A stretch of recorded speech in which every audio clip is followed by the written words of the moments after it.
Greetings, beautiful people. As always, subscribe and like on YouTube. Egg noodle soup.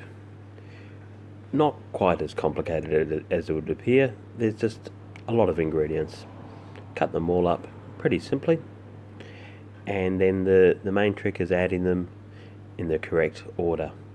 Note how I'm cutting the ginger up quite large so you can pull it out afterwards.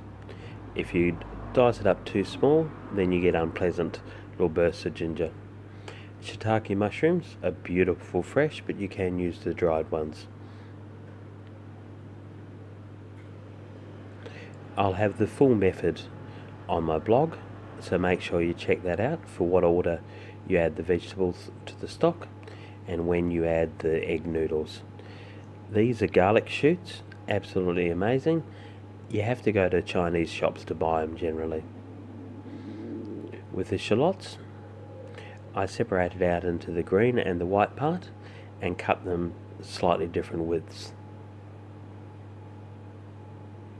Notice I haven't peeled the carrot. I've mentioned this before, only peel carrots if they're highly visible, say in a salad or in steamed vegetables.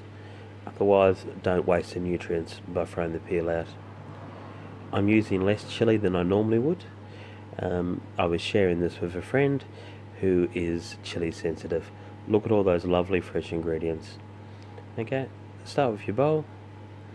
Put a few of the ingredients in there. Notice how the carrots slice quite thinly. Bean sprouts are absolutely lovely. Add crunch, flavour, moisture.